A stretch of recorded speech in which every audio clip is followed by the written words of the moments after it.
All right, guys, we are going to do a quick video here on multiplying decimals.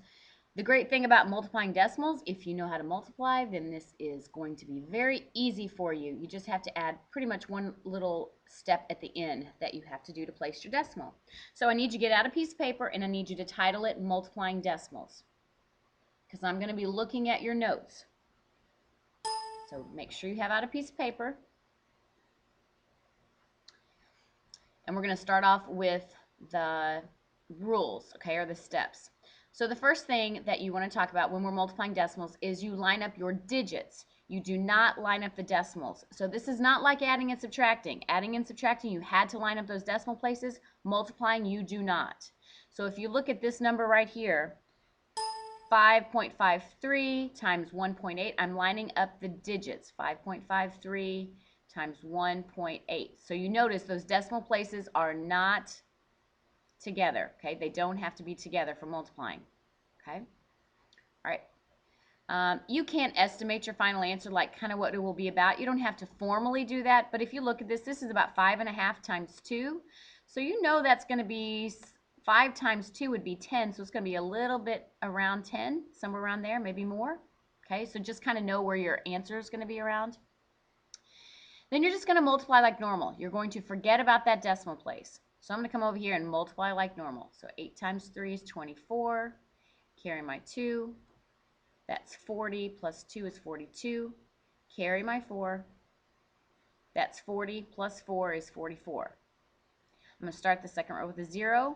Multiply everything by 1. So 3, 5, 5. Okay, then I can add that together. So 4, 5, 9, 9. Okay, so I've multiplied like normal. Now, step 3 is to now count the decimal places. And what I mean by that is how many numbers are after the decimal. So up here, there's 2 numbers after the decimal. And right here, there is 1 number after the decimal. So in all, I should have 3 decimal places. So step 4 is to now place my decimal. So from the back, I'm going to move it 4 places. 1, 2, 3. Or sorry, I'm going to move it 3 places. My fault. 3 places. So my final answer is 9.954. And do you remember when I said I was going to estimate that it was going to be around 10? Pretty doggone close. Okay? All right, so pause the video, take some time, and just write down these 4 steps. Okay? I'm going to be looking for this, so make sure you do that. Pause the video.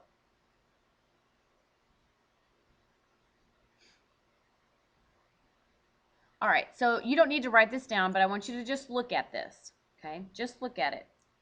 Look and see if you can figure out where that decimal would belong. So just look at that first one first. Let's look at that one. Where do you think that decimal would go? All right. So I would look at it and I go 1, 2 decimal places and 1 decimal place. So altogether that's 3. 1, 2, 3. So my decimal should be about right there. Okay. Let's look at the next one. I'm going to count my decimal places. 1, 2, 3, 4. 1, 2. So all together there's 6. 1, 2, 3, 4, 5, 6. Okay, so it should be right in front. What if by chance I would have had another number here and I would have had 7 decimal places? What would I have had to have done? I would have had to have gone 1 more place and I would have had to add that 0 in front. Okay? You're not going to be adding zeros at the end. You're going to be adding them in the front. Okay? All right, so let's just do 2 together. We'll do 2 together. And then you'll do a couple on your own. All right, so let's work on this one. So actually, why don't you pause the video and come back after you've done the first one. Pause the video after this one and come back for the answer. All right, check your answer. Sorry, my writing's a little bad there. Okay. All right, let's check the next one. All right, I want to see how you line that up. So pause the video real quick and line it up and then check to see if you lined it up correctly. Okay, did you line it up correctly? Remember, you do not line up those decimal places. Do not line them up in multiplying. All right, pause the video and go ahead and do that problem. All right, check that answer. Okay, I think you should be good here. So I have four, well, let's go here. I have 4 problems for an exit slip. I'm going to be looking for this. If not at the end of the hour, when you're finished, I'll be looking for this, okay? Make sure I can see your decimal and it's in the correct spot. All right, have a great night.